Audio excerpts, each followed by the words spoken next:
Voces de la Democracia, un podcast de la comunidad IEG donde todas las voces y opiniones cuentan.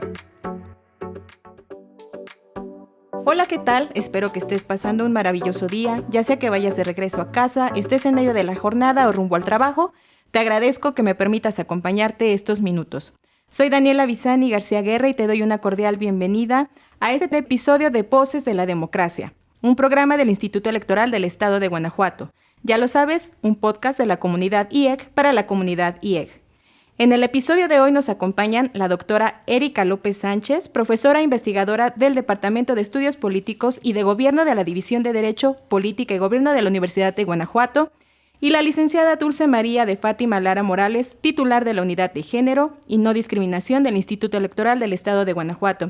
Erika, Dulce, muchas gracias por acompañarnos en este tercer episodio y pues por este tiempo para brindarnos unos minutos que nos cuenten sus experiencias relacionadas con la temática del día de hoy, que es pues ni más ni menos que la importancia de los valores de la igualdad y el pluralismo relacionado con los retos que enfrentan los grupos en situación de vulnerabilidad y cómo estos valores pueden contribuir al fortalecimiento de una sociedad democrática, inclusiva y una convivencia armoniosa. Un tema pues por demás importante y les agradecemos mucho que estén con nosotros esta tarde. Antes de comenzar, les pido que por favor se presenten y nos cuenten rápidamente las funciones y actividades que desempeñan cada una desde su trinchera. Erika, bienvenida, ¿cómo estás? Buenas tardes. Hola, ¿qué tal? Gracias por la invitación y un saludo a quienes nos están escuchando. Yo soy Erika López, profesora de la Universidad de Guanajuato, y mis temas tienen que ver con la condición ciudadana de las personas de las diversidades sexuales y de género en América Latina y el Caribe. Muy bien, muchas gracias, Erika, qué bueno que estás con nosotros. Dulce, bienvenida. Gracias, Dani. Pues yo soy Dulce María de Fátima Lara Morales, titular de la Unidad Técnica de Igualdad de Género y No Discriminación de este instituto. Y bueno, desde la unidad realizamos diversas acciones, tanto al interior del instituto para el personal que aquí trabaja, como hacia el exterior del instituto para la ciudadanía en general.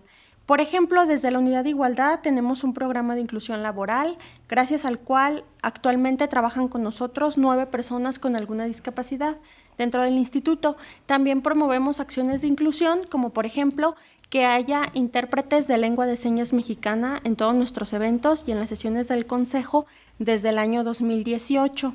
Con esto, pues procuramos, en respeto a los derechos humanos, ser cada vez un instituto más incluyente. Estas que les comenté son solo algunas de las acciones que realizamos desde la unidad y bueno, también desde la unidad pues soy la secretaria técnica de la Comisión contra la Violencia Política Electoral a las Mujeres, donde acercamos a la ciudadanía temas como paridad, violencia política contra las mujeres en razón de género, promoción de los derechos políticos de las mujeres y apostamos a la prevención de la violencia política a través de la capacitación y la sensibilización.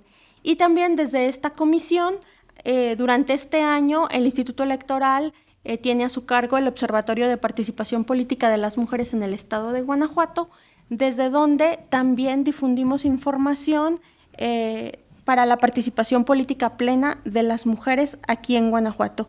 Y bueno, todas estas acciones desde la unidad y desde la comisión, pues consideramos son muy importantes y repercuten para toda la ciudadanía.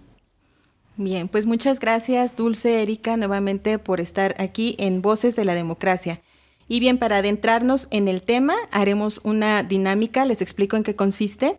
Es que nos compartan desde su experiencia de qué no es igualdad y qué no es pluralismo. Muy brevemente que nos puedan compartir qué es lo que ustedes pueden explicarnos y desarrollar qué no es igualdad ni pluralismo. Dulce, ¿te parece si comenzamos contigo? Sí, Dani. Bueno, pues igualdad no sería igualdad si en ciertas circunstancias decidimos tratar, por ejemplo, a las personas que son desiguales, digamos, con diferentes características y las pretendamos tratar de la misma forma. También no sería igualdad si, al contrario, no tomamos las diferencias de las personas para poderles garantizar los mismos derechos y las mismas oportunidades. Es decir, no sería igualdad pretender que las personas no gocen a pesar de sus diferencias, de los mismos derechos y oportunidades. Y en el tema de pluralismo, ¿qué nos puedes compartir? ¿Qué no es pluralismo? Sí, no es pluralismo cuando excluimos, cuando queremos que solamente una voz sea escuchada, cuando queremos que solamente una posición o postura política sea escuchada o válida y excluimos a todas las demás. Muy bien. Gracias, Dulce. Erika, ¿qué nos puedes compartir? ¿Qué no es igualdad? No es igualdad que no todas las personas tengan el derecho a votar. Y en esto estoy pensando lo difícil que es para las personas trans o no binarias el derecho al voto. No es igualdad que no tengamos todas las personas un derecho a una identidad de género.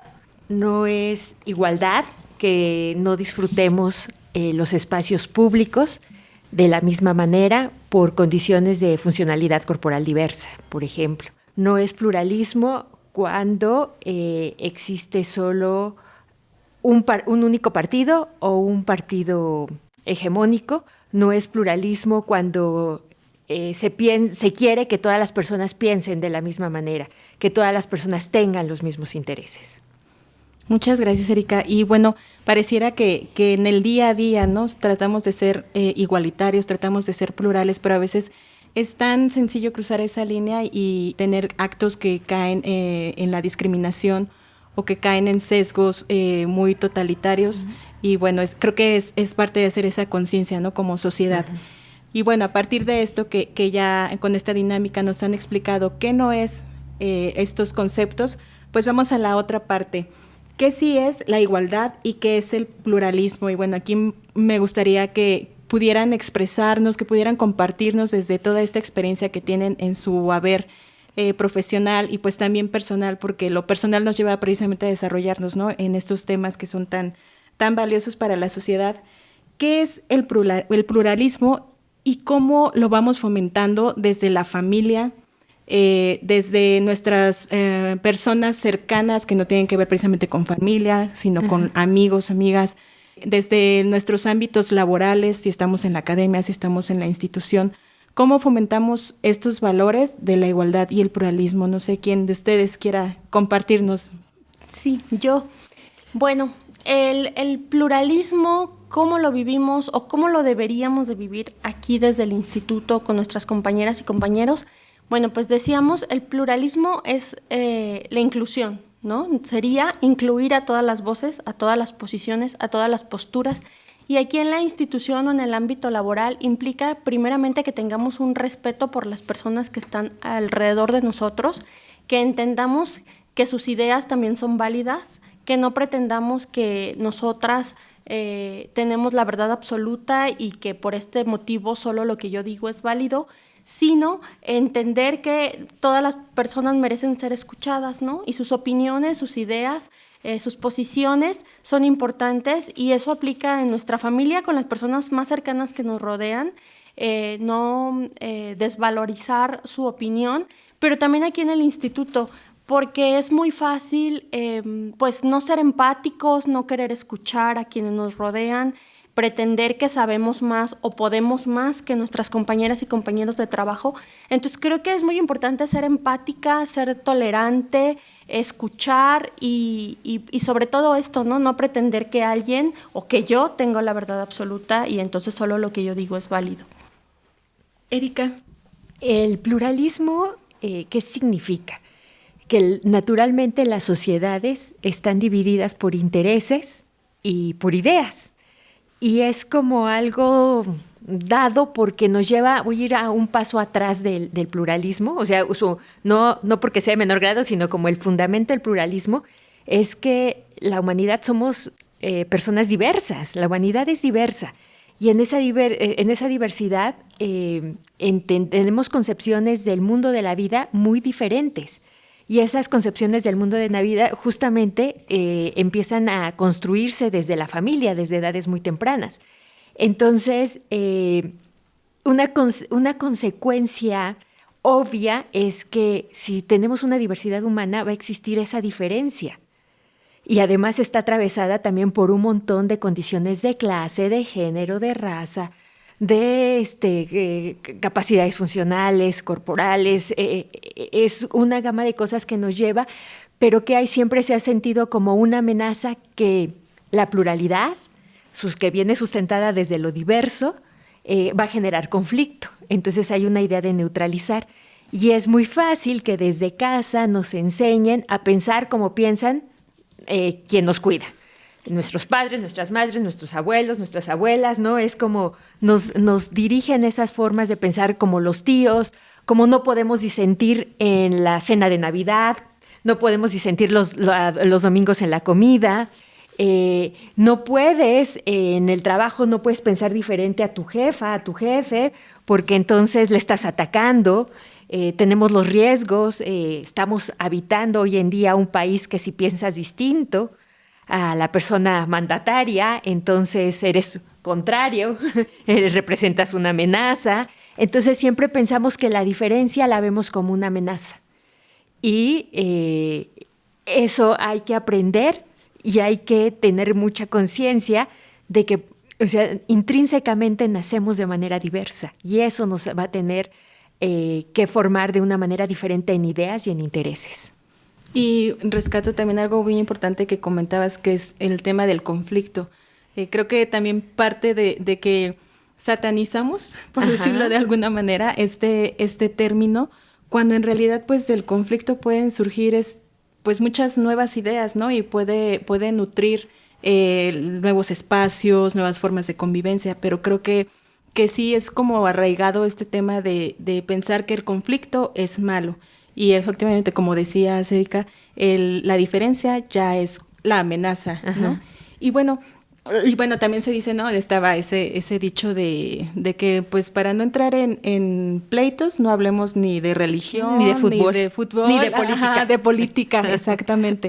Entonces, pues ya desde ahí, ¿no? O sea, ya pues bien dicen los dichos, los refranes, nos marcan también como sociedad. O sea, es algo de lo que social, culturalmente nos van como estableciendo formas de convivencia. Formas o sea, nos marcan maneras de pensar, maneras de comprensión y de relacionarnos, ¿no? Y eso no solo lo dejamos en el dicho de la sabiduría popular, sino que lo llevamos a nuestras interacciones ya en el espacio público, ¿no? No solo en el privado. Exactamente. Y desde ahí ya empezamos, ¿no? Entre el lenguaje y sí, lo que el lenguaje nos va marcando socialmente. Y bueno, también desde toda esto que estamos conversando de lo que cómo conseguimos el conflicto, la diferencia, también está el tema de los estereotipos. ¿Cómo hacer desde donde estamos en las instituciones o desde donde estamos como educadoras, educadores, incluso como padres, madres de familia, para que estos estereotipos no estén limitando precisamente o no estén, digamos, fomentando estos tipos de convivencia que no abonan ni a la igualdad ni al pluralismo? ¿Cuál sería una, digamos, recomendación o algo que ustedes nos pudieran compartir como para, en lugar de seguir fomentando esta parte de seguir siempre bajo las mismas ideas, fomentar que sí haya el conflicto y verlo de otra manera? Naturalizar la diferencia, naturalizar el diálogo. ¿Cómo lo podemos hacer? Yo creo que aquí es fundamental, desde las infancias, por ejemplo, no marcarles estos patrones de que las infancias varones tienen que ser igual al padre, ¿no? Las infancias mujeres tienen que ser igual a la madre. Porque aquí, si hacemos eso, estamos marcando, tienes que pensar, es que tu mamá a esta edad hacía tal cosa, es que tu papá a tal edad ya tenía esto. Vamos formando una disciplina ciega a no ejercer cuestionamientos y entonces a reproducir, porque cuando nos van formando de esa manera, nosotros a su vez en los espacios exigimos que eso sea, en función de que cuando somos infantes elegimos a nuestras amistades, ¿no? En función a que se tienen que parecer a nosotras, a nosotros, tienen que tener esas similitudes, si no generamos, parecería ser una cosa como muy simple, pero en la familia, ¿no? Son los primeros procesos de socialización. O cuando las maestras, los maestros en el salón de clases empiezan a establecer como quienes tienen la misma conducta, los mismos criterios, eso es bueno. Y empezamos a manejar las cuestiones de lo que se piensa de manera uniforme como algo de manera maniquea y es lo positivo. Quien piensa diferente, entonces es anormal, algo raro está como sucediendo. Porque vamos escalando en estos espacios de socialización y entonces mantenemos, pero ya venimos con una docilidad frente a eso, pero no solo eso, sino la reproducimos. Y ya quien es diferente es como el mal portado, ¿no? La mal portada.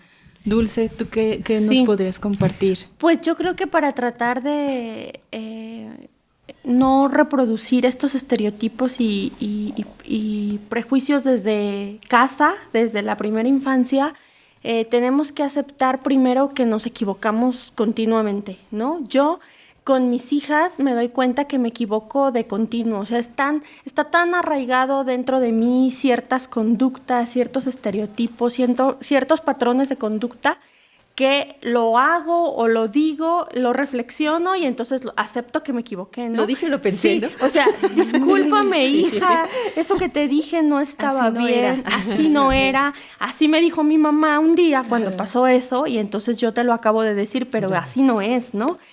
Mira, porque ahora se sabe, se conoce, se piensa, o sea, hay toda una corriente ahora de pensamiento que nos permite pues ser libres y tomar nuestras propias decisiones y tú no tienes que hacer lo que te acabo de decir que debes hacer, ¿no? Entonces, yo acepto que me equivoco y además creo que con eso les enseñamos que nos equivocamos y que ellas pueden equivocarse, ¿no? Pero creo que eso es lo que más hago, o sea, reconocer que me estoy equivocando porque es muy fácil repetir patrones, ¿no? A lo mejor aquí estando en el instituto es como más fácil estar uno como previendo que lo que uno dice y hace pues tiene consecuencias, pero en el ámbito privado solemos relajarnos y lo malo de eso es que uno repite ese patrón. Y yo me he descubierto 1000 veces, ¿no? Diciendo cosas, pues no sé, por ejemplo, una burrada tan grande como decirle a mi hija, tráeme el color piel. Y mi hija, ¿cuál es el color piel? ¿No? Pues ese rosita clarito que tienes ahí, ¿no? Y entonces ella voltea, perdón, ¿no? O sea, ella se da cuenta que yo me equivoqué, ¿no? Y entonces yo me doy cuenta, hay 1000 colores piel, pero cuando yo era niña alguna vez me dijeron que en esa cajita ese color era el color piel, ¿no? Y repito el error. Y entonces, bueno, aceptar que me equivoco, corregirlo y además enseñarle pues por qué viene el error, ¿no? ¿Por qué traemos esto tan metido y que no quiero que suceda con ella y que no quiero que repita después ella ese patrón, pero que a la vez es tan difícil y que también ella debe ser empática con toda la gente que nos rodea y que también está diciendo patrones y repitiendo estereotipos, ¿no? Porque tampoco podemos ir por ahí juzgando a todo el que lo repite, porque pues es una construcción social que traemos dentro. Entonces, todo esto ella tiene que entenderlo y pues es lo que más hago, equivocarme y aceptar que me equivoqué. Exactamente, y esto que comentas nos da paso a esta parte del anecdotario, ¿no? De cómo nosotros que estamos ahorita aquí hablando de estos temas, hemos replicado o no, o hemos puesto en práctica o no estos valores. Y efectivamente, bueno, creo que como en el ámbito, como comentabas, en el ámbito privado, nosotras como mamás, bueno, en este caso Dulce y yo, pues sí nos enfrentamos mucho a estos retos. Yo desde siempre que cuando nació mi hija, yo sí siempre le fomentaba, o sea, los colores, los juguetes, la ropa, son para las personas, o sea, y ella escuchaba en su entorno niños y niñas, ¿no? Uh-huh. Y ella todavía me decía, mamá, es que esto es de niños, porque ella es fan de Spider-Man y es fan de los dinosaurios y es fan del color azul. Entonces, pues claro que en su entorno ella escucha, es que eso es de niños. Y en un principio, bueno, ella ahorita está muy pequeña, tiene 5 años, pero yo recuerdo antes que ella decía, es que esto es de niños. Pero ahora ella cuando escucha, cuando le dicen, eso es de niños, eso es de niñas, ella ya lo menciona, ¿no? Dice, las cosas, los colores son para las personas, para quien las quiera usar. Entonces, puede ser algo como muy, digamos, no tan práctico en la vida laboral, pero digo, si vamos creciendo con esas ideas, si vamos fomentando eso en las generaciones, pues se va transformando el entorno. Creo que es muy lento, o sea, sí, o sea, porque esto es, digamos, son temas nuevos. Como que vamos tarde, ¿no? Como sociedad en estos temas de la inclusión, del pluralismo, de entender que hay muchas ideas. Y bueno, con mi hija es esto, ¿no? Por un lado, la cuestión de estereotipos, por otro lado, como entender que hay diferencias entre las personas, ya sean físicas, ya sea en cuestión de pensamientos. También un día que encontramos a una persona que por una condición de salud, no sé si es un tipo de artritis, algo así. Entonces mi niña se sorprendió mucho porque nunca había visto a una persona así con sus manos de esta forma, incluso los dedos ya los tenía unidos y se sorprendió mucho. Afortunadamente no hizo un comentario delante de la persona porque eso sí también he tratado de inculcarle, o sea, tienes que ser respetuosa, ¿no? O sea, puedes hacer todo lo que quieras siempre y cuando no estés agrediendo a los demás que estén contigo, a las demás personas. Pero después sí me dijo, mamá, es que sentí miedo. Y creo que también es eso, o sea, que a veces tenemos miedo a lo diferente. Y sí le dije, o sea, es que va a haber muchas personas con muchas condiciones distintas, pero no significa que sea malo. Entonces creo que es muy sencillo, pero a la vez es muy difícil. Erika, yo sé que a veces como también te dedicas a la docencia, sí. ¿verdad? Entonces también como entre el alumnado a veces hay situaciones, ¿no? Complicadas. No sé si hay alguna experiencia que nos pudieras compartir o algo de tu vida diaria. Escuchaba a Fátima con su ejemplo y se me hace muy buen ejemplo. Te parecería ser como pecatas minutas, pero qué importancia tienen. Y me hizo recordar lo que pasó y lo que tenemos la labor dentro del aula, pero cuando te estás deconstruyendo como en esas formas, ¿no? No es que, como bien lo dijo Fátima, no es que ya estemos del otro lado, para nada. A ratos nos cachamos reproduciendo estos estereotipos y estas cosas que no es pluralismo, que no es igualdad, ¿no? Sí. Que no es inclusión. Pero recuerdo, ya hace varios años, un alumno exponiendo, y dijo, ¿y esta chica de tez humilde? Entonces yo le dije, ¿qué es tez humilde? Entonces interpelando como porque entonces sabemos que las personas que tenemos un color de piel morena somos tez humilde porque hay una asociación de que los morenos son pobres, los blancos son ricos. Entonces estas como, y cuestionarle, ¿no? Cuestionar esto porque se da, ¿no? O sea, de la manera de pensar, o cuando yo les digo mucho, yo doy una materia que se llama Ciudadanía, Cuerpo y Sexualidad, y entonces cuando vimos las cuestiones de las personas con condición corporal diversa, con neurodivergencias, entendiendo esta diversidad corporal, yo les decía, Guanajuato, capital, es muy bonito, pero ¿para quiénes es bonito esos callejones? ¿Para quiénes son bonitas esas escalinatas? ¿Para quién es bonito? O sea, yo, que me funciona el cuerpo, de que tengo 2 piernas, 2 manos que están adaptadas para ese espacio que es capacitista, ¿no? Pero ¿para quién? Entonces reflexionemos sobre esos espacios. Por eso dije, ¿no? Los espacios públicos, cuando ¿qué es no es pluralismo? Que no, o sea, yo cómo puedo, me convierto en un espectador así, no tengo debilidad visual de lo que ocurre, pero no puedo caminar o no tengo una pierna o lo que ocurre, porque funcionamos de manera capacitista todo el tiempo. Y en función de eso, pensemos en nuestras instituciones. Así es. Las instalaciones son completamente capacitadas. Una rampa, un símbolo de una persona con condición de discapacidad en un estacionamiento no es tener un espacio habilitado. Es cierto. Y ahí me gustaría nada más ya para cerrar este episodio, precisamente con la norma que tenemos en el Instituto Dulce, que nos pudieras compartir, porque ha sido todo un reto este tema de la accesibilidad, y que creo que sí es importante como retomar un poquito cómo se ha vivido desde la unidad, que es quien, digamos, ejecuta precisamente para poder considerarnos inclusivos o incluyentes o plurales y diversos.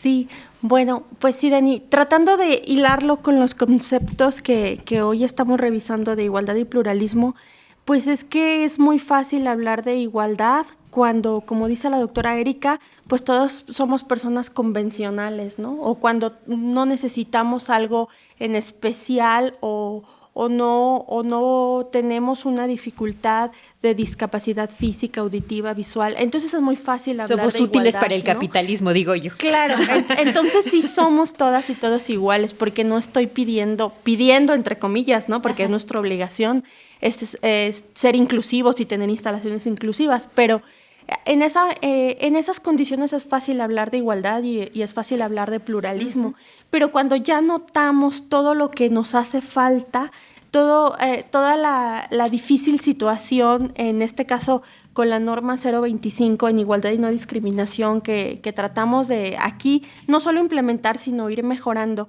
Ya cuando nos damos cuenta lo que nos implica y las dificultades, pues entonces ya como que se acaba un poco esta idea de que todos somos iguales, ¿no? Entonces sí ya es como una resistencia, porque pareciera que no vemos necesario las rampas, los letreros en braille, los anuncios luminosos para quien es sordo, los lenguajes de señas, un baño accesible, un elevador, ¿no? Entonces ahí es donde vemos todas las dificultades, porque no es sencillo vivir la igualdad.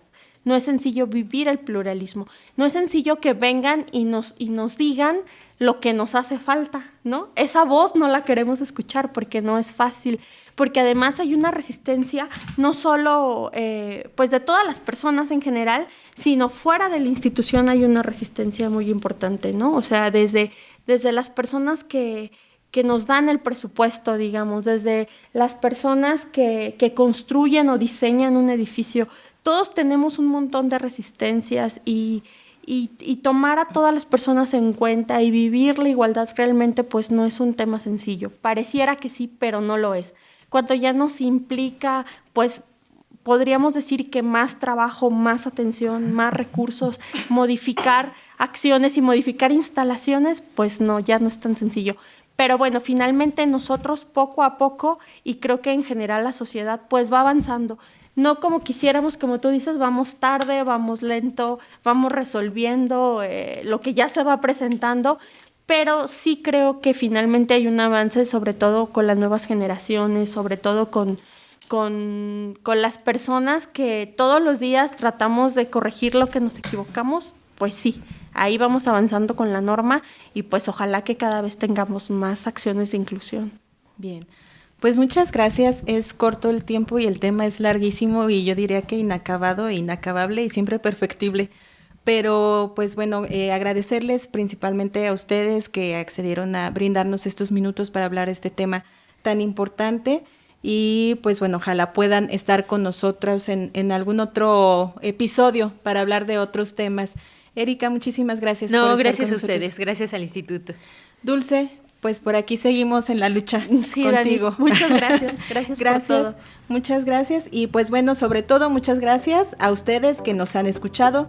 Les invitamos a que estén pendientes del próximo episodio donde tendremos más dinámicas y personas invitadas para seguir compartiendo sobre los valores cívico-democráticos. También les invitamos a seguirnos en las redes sociales del Instituto para estar al tanto de las actividades que se realizan desde las diversas áreas. Cuídense mucho, practiquemos nuestros valores cívicos, democráticos en nuestro día a día. Yo soy Daniela Bisani y es un gusto. Hasta la próxima. Te invitamos a suscribirte a nuestro canal para que te lleguen las notificaciones de los nuevos episodios de Voces de la Democracia, una producción del Instituto Electoral del Estado de Guanajuato, IEG.